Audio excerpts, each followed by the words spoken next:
आप सभी का स्वागत है हमारे YouTube चैनल कविंदर भैया पर। इस वीडियो में हम लोग कक्षा 8 की हिंदी प्रज्ञा यूपी बोर्ड के पाठ 9 को पढ़ेंगे। इस पाठ का नाम है हिंदी विश्व शांति की भाषा है। इसके प्रश्न उत्तर को पढ़ेंगे। तो चलिए दोस्तों, प्रश्न उत्तर से पहले पाठ में आए हुए कुछ शब्दार्थ को जानेंगे। पहला शब्द है हॉस्टल। हॉस्टल का अर्थ होता है छात्रावास। परिवेश का अर्थ होता है वातावरण। फैक्ट्री का अर्थ होता है कारखाना। दुभाषिया का अर्थ होता है दो भाषाओं का आपसी अनुवाद करने की योग्यता रखने वाला। यानी कि कोई व्यक्ति है जो दो भाषाओं का आपस में अनुवाद करने की योग्यता रखता हो, वो दुभाषिया होता है। यानी कि उसे दो भाषाएं अच्छी तरह से आती हो, वो दुभाषिया कहलाएगा। जीवन प्रयत्न का अर्थ होता है आजीवन। चलिए प्रश्न देखते हैं। प्रश्न है कुछ करने को। इसमें है साक्षात्कार हिंदी गद्य की एक लघु विद्या है। इसमें किसी क्षेत्र में विशेष उपलब्धि पाए हुए व्यक्ति से बातचीत करके उसके संबंध में आवश्यक जानकारी पाठक या श्रोता को दी जाती है। साक्षात्कार एक क्या है? हिंदी गद्य की लघु विद्या है।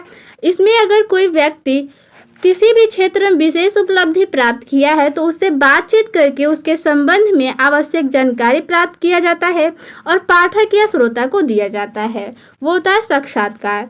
साक्षात्कार लेने के लिए जरूरी होता है प्रश्न अर्थात सवाल बनाना है। यदि आपको अपनी पसंद के व्यक्ति का साक्षात्कार लेना हो तो जरूरी होगा कि पहले आप उनसे प्रश्न पूछने के लिए सवाल तैयार करें। ठीक है, यदि आप किसी भी अपने पसंद के व्यक्ति का साक्षात्कार लेना चाहते हैं तो सबसे पहले आपको पूछने के लिए सवाल तैयार करना होगा। सोचिए और लिखिए। यहाँ पे आपसे प्रश्न किया गया है, आप किस व्यक्ति का साक्षात्कार लेना चाहते हैं और उनसे आप कौन कौन से प्रश्न पूछेंगे, उनकी सूची बनाइए। तो इसको आप लोगों को स्वयं करना है।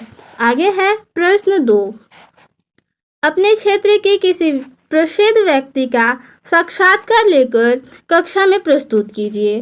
तो आपके गांव या क्षेत्र में अगर कोई प्रसिद्ध व्यक्ति है तो उससे आप साक्षात्कार लेकर और कक्षा में प्रस्तुत कीजिए। इस कार्य को भी आप लोगों को स्वयं करना है। प्रश्न 3 है 14 सितंबर प्रति वर्ष हिंदी दिवस के रूप में मनाया जाता है। पता लगाइए कि हिंदी दिवस 14 सितंबर को ही क्यों मनाया जाता है। इसका उत्तर हो जाएगा 14 सितंबर को प्रति वर्ष हिंदी दिवस मनाया जाता है क्योंकि इसी दिन 1949 में भारत की संविधान सभा ने हिंदी को देवनागरी लिपि में भारत की आधिकारिक भाषा के रूप में अपनाया था। आगे है विचार और कल्पना से पहला प्रश्न। यदि पेड़ पौधे और जीव जंतु भी बोलने में सक्षम होते तो वे हमसे अपनी कौन कौन सी चिंताएं जताते, आप उनसे क्या बातें करते। इस प्रश्न का उत्तर लिखना है। तो पेड़ पौधे और जीव जंतु का भाषा बोलने में सक्षम होना कल्पनातीत है, यानी कि कल्पना नहीं किया जा सकता है। आगे है प्रश्न 2। हिंदी भारत की राष्ट्रीय भाषा है किंतु देश के अनेक प्रदेशों में इसके अतिरिक्त प्रादेशिक भाषाएं भी बोली जाती हैं। नीचे लिखी गई भाषाओं को उनके प्रदेशों से मिलान कीजिए। चलिए पढ़ते हैं। यहाँ पे देखिए, इधर ये भाषा लिखा गया और ये प्रदेश लिखा गया है। इसका सही मिलान करना है। देखिए भाषा में मराठी, मलयालम, कन्नड़, तेलुगु और है तमिल, और प्रदेश दिया गया है आपको आंध्र प्रदेश, तमिलनाडु, केरल, महाराष्ट्र और कर्नाटक। तो इसका उत्तर देखेंगे, सही मिलान करके लिख देंगे। यहाँ पे एक तरफ भाषा लिखेंगे और दूसरी तरफ प्रदेश को लिखेंगे। मराठी भाषा महाराष्ट्र में, मलयालम केरल में और कन्नड़ कर्नाटक में बोला जाता है। तेलुगु आंध्र प्रदेश, तमिल बोला जाता है तमिलनाडु में। चलिए आगे प्रश्न देखेंगे। पाठ से पहला प्रश्न है साइजी माकिनो भारत कब और किस कार्य के लिए आए। इसका उत्तर हो जाएगा साइजी माकिनो 36 वर्ष की उम्र में सन 1959 ईस्वी में गांधी जी के सेवाग्राम में पशु चिकित्सक के रूप में आए। आगे है प्रश्न 2। साइजी माकिनो ने शांति निकेतन की क्या विशेषताएं बताई हैं। इसका उत्तर हो जाएगा शांति निकेतन के प्राकृतिक सौंदर्य ने सायाजी माकिनो को बहुत प्रभावित किया। शांति निकेतन का परिवेश इतना शांत था कि पुस्तकालय में बैठे घड़ी की आवाज़ सुनी जा सकती थी। यानी कि सायाजी माकिनो ने बताया कि शांति निकेतन का सौंदर्य इतना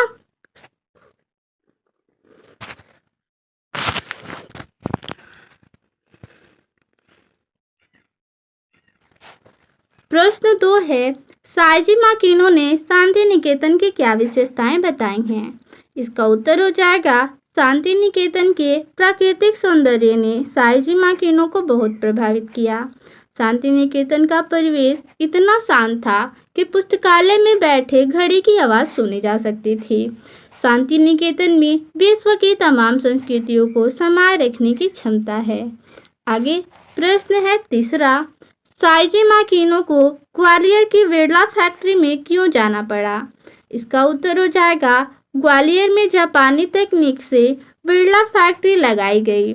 जापानी इंजीनियर हिंदी नहीं जानते थे और फैक्ट्री मजदूर जापानी भाषा से अनभिज्ञ थे, अतः सायाजी माकिनो को वहां दुभाषी के रूप में जाना पड़ा। यानी कि ग्वालियर में जापानी तकनीक से जो बिरला फैक्ट्री लगाई गई थी उसमें के इंजीनियर हिंदी भाषा नहीं जानते थे और जो फैक्ट्री के मजदूर थे वो जापानी भाषा नहीं जानते थे, इसलिए सायाजी माकिनो वहाँ दुभाषी के रूप में गए क्योंकि उन्हें जापानी और हिंदी दोनों भाषाएं आती थी। तो ठीक है, आगे प्रश्न है चौथा, सायाजी की क्या कामना है? इसका उत्तर हो जाएगा, सायाजी की कामना है कि हिंदी विश्व शांति की भाषा बने और वह जीवन पर्यंत इससे जुड़े रहें। प्रश्न है पांचवा, जापान में हिंदी की क्या स्थिति है? इसका उत्तर हो जाएगा, जापान में हिंदी का बहुत सम्मान है। ओसाका और टोक्यो में BA और MA स्तर तक हिंदी पढ़ाई जाती है। जापानी में संस्कृत शब्द भरे पड़े हैं। आगे है प्रश्न 6, सायाजी ने पाठकों को कौन सा संदेश देना चाहा है? इसका उत्तर हो जाएगा, सायाजी का पाठकों के लिए संदेश है कि अपने देश को आगे बढ़ाने के लिए अपनी भाषा और संस्कृति ही काम आती है। प्रश्न है 7वां, इसमें हिंदी भाषा के क्षेत्र में कुछ जापानी लेखकों ने कार्य किए हैं। स्तंभ क में कार्य एवं स्तंभ ख में उनके नाम लिखे गए हैं, उनका सही मिलान कीजिए। देखिए यहाँ पे स्तंभ क और ख दिया है। स्तंभ क में दिया है कार्य और स्तंभ ख में दिया है नाम। पहले कार्य देखिए, लिखा गया है भीष्म साहनी के तमस का हिंदी अनुवाद। ये कार्य किसने किया? स्तंभ ख से मिलान करना है। और कार्य है जापानी हिंदी कोश व गांधी जी की आत्मकथा का अनुवाद, हिंदी नाटक लेखन और मंचन, हिंदी साहित्य पर काम। और आगे है टोक्यो विश्वविद्यालय में हिंदी विभाग की स्थापना, चित्रलेखा का जापानी अनुवाद। नाम लिखा है स्तंभ ख में प्रोफेसर मिज़ोकामी सायाजी माकिनो, प्रोफेसर दोई और आगे है प्रोफेसर ताशियो तनाका और प्रोफेसर कोगा, प्रोफेसर शताका। तो चलिए इसका सही मिलान करते हैं। उत्तर हो जाएगा स्तंभ क का ख से मिलान, यानी भीष्म साहनी के तमस का जापानी अनुवाद प्रोफेसर ताशियो तनाका ने किया था। हिंदी शब्दकोश व गांधी जी की आत्मकथा का अनुवाद प्रोफेसर कोगा ने किया था। हिंदी नाटक लेखन और मंचन प्रोफेसर मिज़ोकामी का कार्य है। हिंदी साहित्य का काम ये प्रोफेसर शताक ने किया था, यानी हिंदी साहित्य काम प्रोफेसर शकात। टोक्यो विश्वविद्यालय में हिंदी विभाग की स्थापना प्रोफेसर दोई ने किया था। चित्रलेखा का जापानी अनुवाद सायाजी माकिनो ने किया। आगे है भाषा की बात से पहला प्रश्न। भाषा के सौंदर्य से संबंधित निम्नलिखित वाक्यों को ध्यान से पढ़िए। क नंबर वाक्य है, समझ नहीं आता कि गुरुदेव के व्यक्तित्व ने वातावरण को इतना सुंदर बना दिया है, या इतने शांत वातावरण ने ही गुरुदेव जैसे महापुरुष की रचना की है। इसमें ख वाक्य है, समझ नहीं आता कि आपकी महानता ने आपको इतना सुंदर बना दिया है? क्या आपकी सुंदरता ने आपको इतना महान बना दिया है?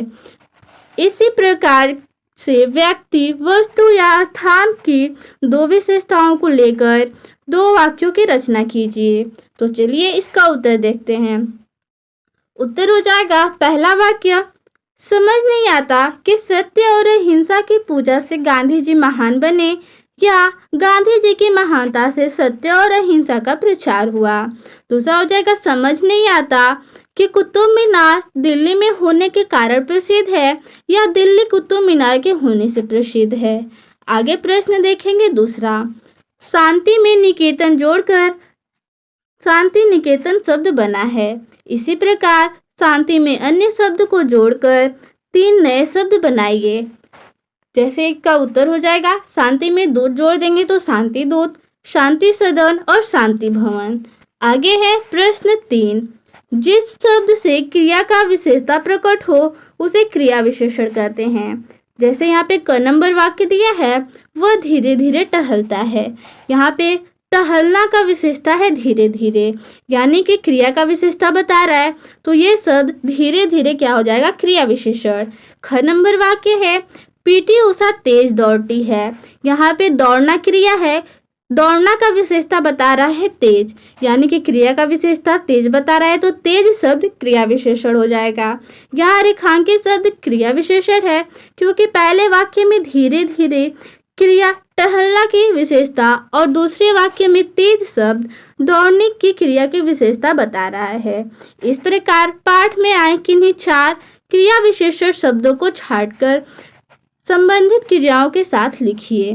तो चलिए इसका उत्तर देखते हैं। इसका उत्तर हो जाएगा पहला वाक्य, कार तेज दौड़ती है।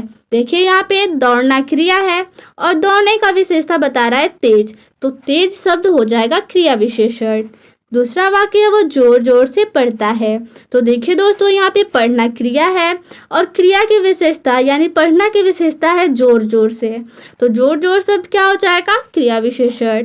तीसरा शब्द है तुम अधिक बोलते हो, बोलना की विशेषता अधिक, ये क्रिया विशेषण शब्द हो जाएगा।